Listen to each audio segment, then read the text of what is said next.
That's the that's the electronic. yeah, or it's the AC. That's what it is. It's AC. So guys, just so you know, that behind me is what happened when you asked Chris to pick you up some wine on the way. You can probably hear my voice.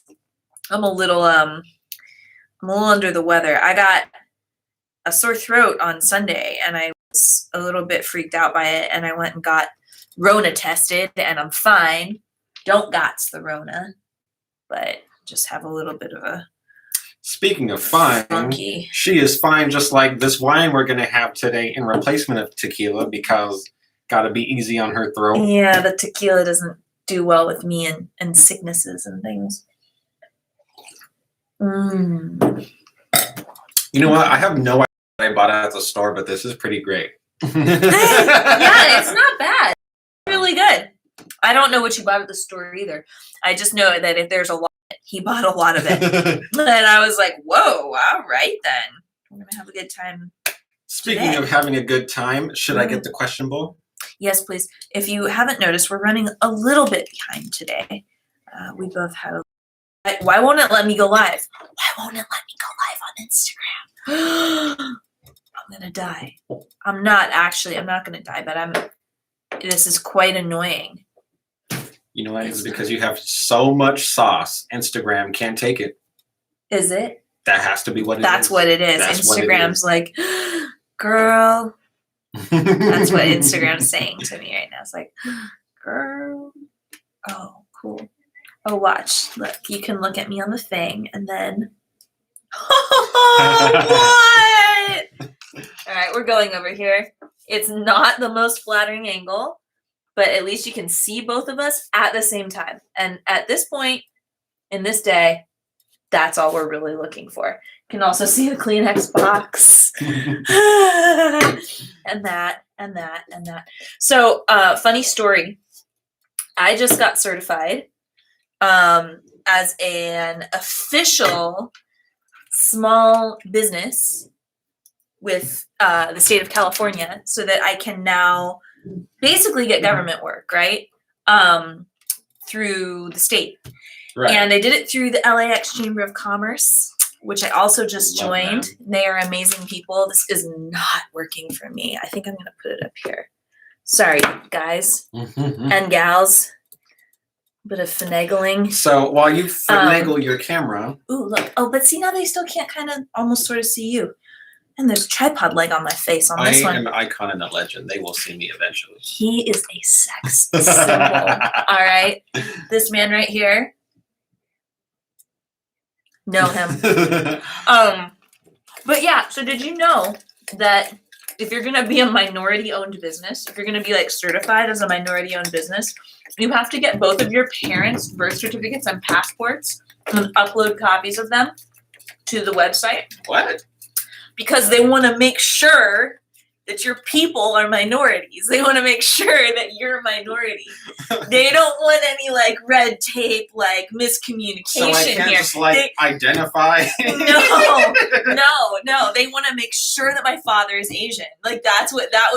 I was like, but Papa, we're like less than 1% of like the world. Like how did Rachel Dolezal? Where's your girl Rachel at? Rachel Dolezal must know the techniques then, because I am perplexed. Oh, I totally had a vest I was going to wear for this. I forgot about it. This is like the second time in a row that I've broken this all black rule too. How sad. You know what'll cheer you up? Huh? Picking a question from the bowl. You're like, can we get back to the reason we're here, please? Fine. Keep me on topic. It's fine. It's not a big deal. So what's our question? Oh, what? What? Look at that one. What? Ooh, I like looking at things. How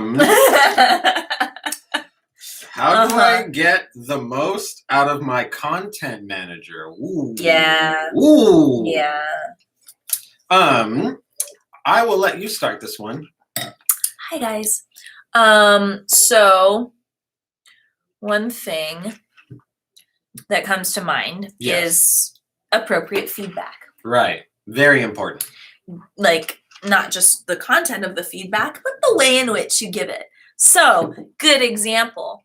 Chris, Yes. you submit a lovely, let's say, an invitation. Right. Right?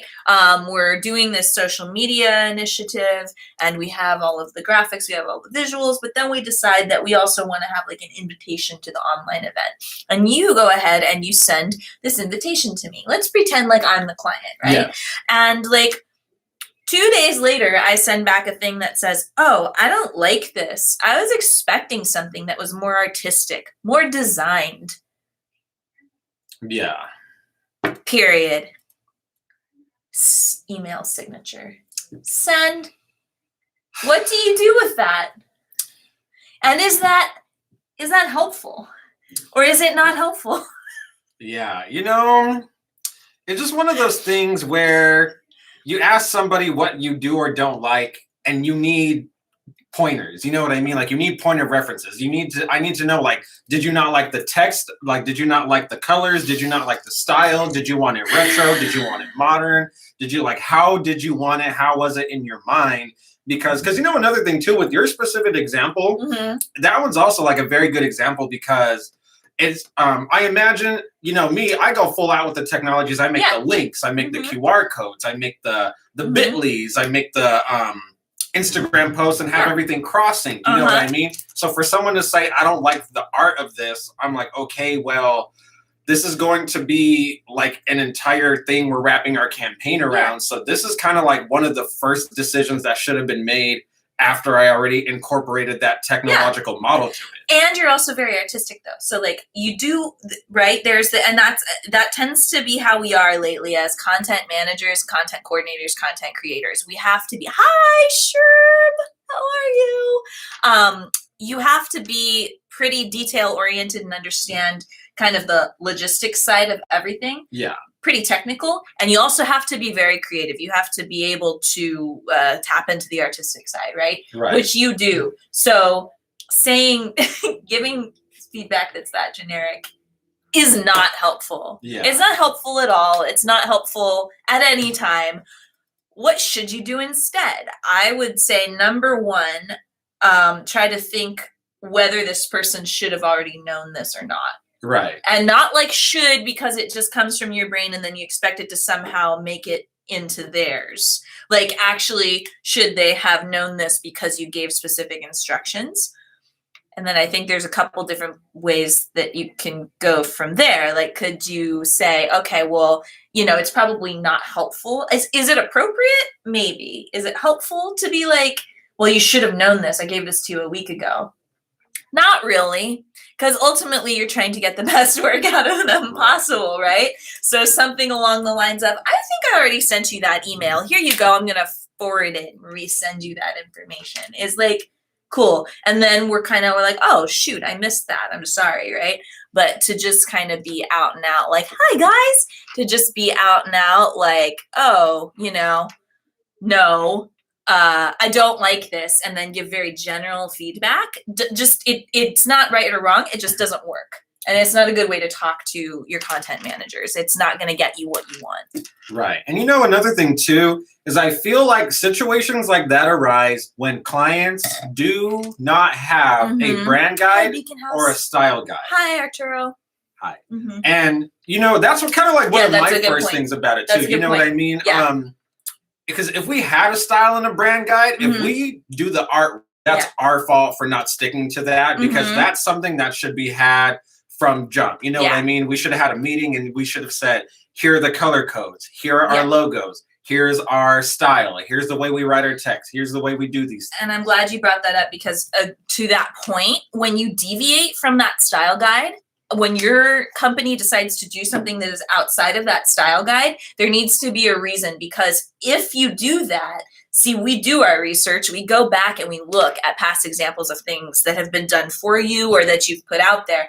And if that's among them and we see that, and then we try to model something that we do after that, because you already have it out there, Right. even if it's not according to your style guide, it's kind of like, okay, but there was a past example of this, and we thought that you liked it because you used it, right? So when those expectations aren't communicated clearly, or you do deviate from the style guide on a regular basis, it sets a precedent for everything else going on, everything that's designed for you from there on out. Yeah, and to piggyback off of what Erin's saying is that, you know, the point of the style guide is a frame of reference for us to look at. And when we deviate from our style and brand guides, you're basically telling us, communicating to us that everything is up to our interpretation. And our interpretation as artists may not represent the brand. You know what I mean? We could get as close to we can, but it is very like throwing it at the wall, seeing if it sticks. And then you're going to be mad because we thought we were going to do whatever we were going to do with it. But, you know, this is a deviation. Deviation doesn't help. And a deviation tells us that we should use our best judgment. Where I will collect data, then I'll tell you, or like we'll sit here and talk about it together. You know what I mean? And then see if we can get as close to everything as possible. For sure, that totally happens. But if it was something super last minute, if it's something super off brand from what you do generally, like if you were doing a bowling alley and all of a sudden wanted to have like a puppy day, like there's no way we could connect the two without your logos, without your colors, without this, without that. And so going back to the question, how do you get the most out of your content creators? It really just comes back to, you should have a style and a brand guide. So what is a style versus a brand guide? So there's the brand guide, which contains things like your logo, number one. Your logo should be in both black and white and in color if you guys got it like that, or whatever color variations you want us to use in the particular advertisement or social media post. I'm not giving you side eye. My Gorilla Pod is slipping. You should also have your color codes. So whatever colors you associate with your brand, that needs to be in your brand guide. And then you also should have your text styles, your fonts, that we need those three imperative to your style brand guide. Now your style guide is how your tone, how you're seen, how kind of like, I say it's kind of like the clothes you wear. You know what I mean? Like if you can have a hat, that's your style. You got a hat, but are you wearing the hat? Or a fur coat. Why does it love keep my fur coats. falling? But you know what I mean? Like, it's a Gorilla Pod. It's supposed to stay. It's got bendy legs. What's going on? Sorry. Love you, Gorilla Pod. But you know, like, so style guide. If I wear a hat, that's a style. But the style could be wearing it forward, wearing it sideways, wearing it backwards, off the side. You know what I mean? Like I'm in the hood. Don't get crazy here. Don't get crazy now. That's just crazy. You know what I mean? It's crazy. The same thing with your verbiage. It's the same thing with your color structure. It's the same way with the balance of text to image in your posts. That's your brand guide and your style guide. A lot of people don't have those two. Some only have one, but not the other. And we got to create one or the other. And that's totally fine. But to answer the question, how do you get the most out of your content creators? If you want to get the most out of your content creators, you should think about having the brand guide, the guide that kind of controls the exoskeleton of your brand and how you want to be seen, and your style guide, how you want to be seen looks like. The other thing that I would say, the style guide is really important. I don't know why it's bringing this to mind, but listen to us, at least for a little while. Listen to us for a little while. Because sometimes, you know, you like come on the scene and a client's like, oh yeah, great, very excited. Everything's going to be more consistent. Everything's going to be more according to my style guide and my brand guide. Everything's going to be more branded. We go, yay, okay, we're so excited we're working together. And then there comes a point very early on where they're like, no, I don't like this. I don't like that. I don't like doing it this way. I don't like doing it that way, right? So Thank you. But so, and oftentimes the clients will get very involved very quickly and say, no, no, no, no, no, this is what I don't like. This is what I don't want to do. Right. That's totally valid to a point. A lot of the time you'll hear us both say, like, you know your business. Good. Thank you for giving us that tip. Right. But there are times too where we'll ask you to deviate. And if you don't want to try it at least for like a month or two, then that's part of our job is to introduce something new. Part of our job is to like get you on track, right? Yeah. So if you don't want to try it at all, then it's kind of a problem. And honestly, like we'll do what you tell us to do in the end. Like we're not going to be like, no, absolutely not. Can't do that because we're, this is our thing. No, it's your thing. But in the end, you're not really getting your money's worth out of us Right. if you're not listening to what we say, at least for a little bit. And then if you don't like it after a month or two, veto it, right? If it's not getting results, veto it. Hi, Arturo. Arturo is our local San Pedro photographer. He works for Random Lengths, one of the news publications out here. And he is also my support boat when I go on my long swims. We're buds. He pulls me out of the water when I'm too tired to keep going. It's very important. So Arturo says, I agree in the cooperation of the separate media experts for a better product. Yes, thank you. And then he asks, what if the client does not know what they like? Oh! Sorry. You know what? So the answer we're going to tell you every single time is you may not know what you like, but you know for a fact what you don't like. You know what I mean? It helps Arturo. To say, like, okay, things we really need to avoid have to look like this. Mm-hmm. And, like, we need here's what I want to avoid from you. Mm-hmm. And then we could work back to something you like. Because, the truth about it is if you don't know what you're like, you're most likely going to take anything. Yep. But at the same time, there are for sure those hard-pressed things that you're just not going to do. You know what I mean? Yeah, that you feel are so far outside of what you're trying to say as far as a message is concerned, right? Right. And just keep in mind, too, that it might take us a little while to catch on to the nuances because everyone's different. I have one client who really enjoys being, like, supportive of the community, right? She's very spiritual, but she really tries to shy away from any type of religious reference. She's okay with political references, right? But even from, like, both parties, she's pretty like even-sided. She wants to kind of be open to hearing both ends of the argument. But she really shies away from anything religious. And it took me a second to catch on to that because it's not like we were doing, it has the brand has nothing to do with religion. So it wasn't like we were doing a lot of religious posts. Right. But it took me a second to understand. It took me probably like a year. We had to encounter this like twice before I was like, okay, she wants absolutely no, like, she's not into like a hashtag believe or, like things like that. Like that's not a thing for her. And because of her own belief system and she owns her company, she wants to disseminate a certain message. It's like, okay, then that doesn't align, at all. And it might take us a second to catch on to that. And as long as you're okay with being like communicative and giving us the benefit of the doubt, we will get it. It'll take a second sometimes. I have another question when you get a second. Yeah. So wouldn't it be prudent to get a what I don't like list up front? Always.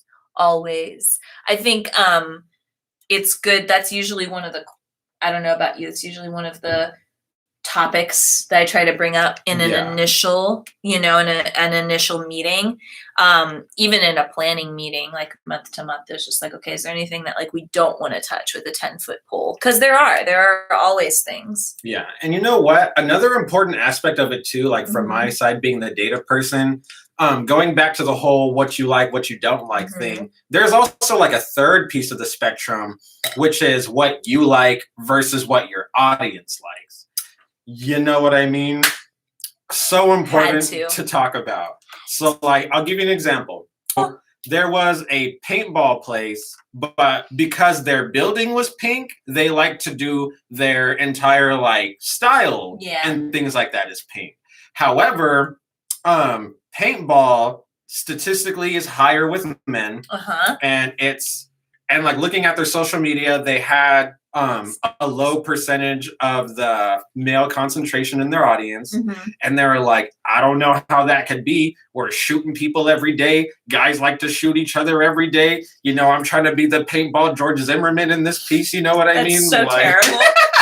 Just like, guys like to shoot each other. You know what I mean? So like, where did we go wrong? And it's you went wrong with the pink. You know what I mean? The guys aren't into the hot pink. The guys aren't into the hot pink. It just is what it is. Yeah, and they are into shooting. And so, by the way, someone said I laugh like Scooby Doo. I hope you guys didn't hear that. He takes the criticism too seriously. I love your laugh. Thank you. You know what? I may laugh like a dog, but some of these people look like a dog. Oh my god! Wow. Anyway, getting real tonight, folks. Going back to the whole thing. So yeah, 3 spectrums: what you like, what you're not going to do, what your audience likes. Balance. I like that with colors. The colors thing that you brought up. Yeah. That's a big one in that area because a lot of people come in, you know, and I'm kind of one of them, honestly. Like, you go look at my website, there's a lot of neon and a lot of brights on there.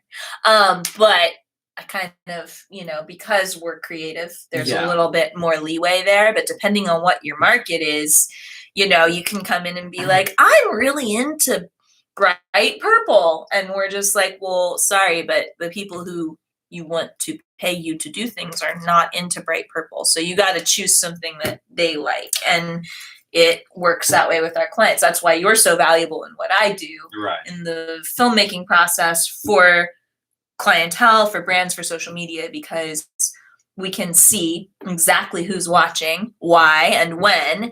And then we can tailor the videos that we're making to them so that within the first 5 seconds, they see a shot of, you know, whatever, a family eating takeout, right? A certain type of takeout. And then that's, if we know that we're talking to moms, right? If we know that on this account we're talking to moms, that's the type of stuff that hi, John. That's the type of stuff that we try to tailor so that we're immediately causing engagement for you. We're getting you engagement because of the data. Right. Indeed. What she said, I second the motion. The gag. We did a little, I know you were probably on your way here when I posted it, so you didn't see it, but we did a reopening video for Jimmy E's in Long Beach. We did a reopening post for Jimmy E's in Long Beach, and then we also put up a little blooper of John and George. Oh, really? And their bloopers are the best. If you didn't know, Jimmy E's and Big Nick's are the same they're not the same company. They're different restaurants, but they're worked on by the same people. And so we get to shoot the owners of the restaurants together a lot, and it's gold. It is gold. They do very well. And we went there on the 2nd episode of our show. We did. Which you can see on my website and on our Instagram lines. And on this YouTube channel. And on the YouTube channel. And the Facebook. Do you want to do one more? Do we have time for one more? It appears we don't. But if you guys have questions, feel free to send them. And we'll get back to you next week. Have a great evening, everybody. Get litty off your drinks as much as you want to. Thanks for the questions, guys. We love you. We miss you. Also, if there's anyone in the community that you want to nominate to be on the show, as soon as we're safe to have people back in an enclosed room together that aren't in the same household or work situation, we will do so. So nominate anybody that you see fit. We would love to hear from you. Yes, we would. Well, that was a lot of kissing. I know, huh?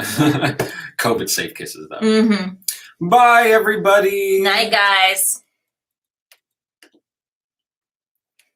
I know, we're getting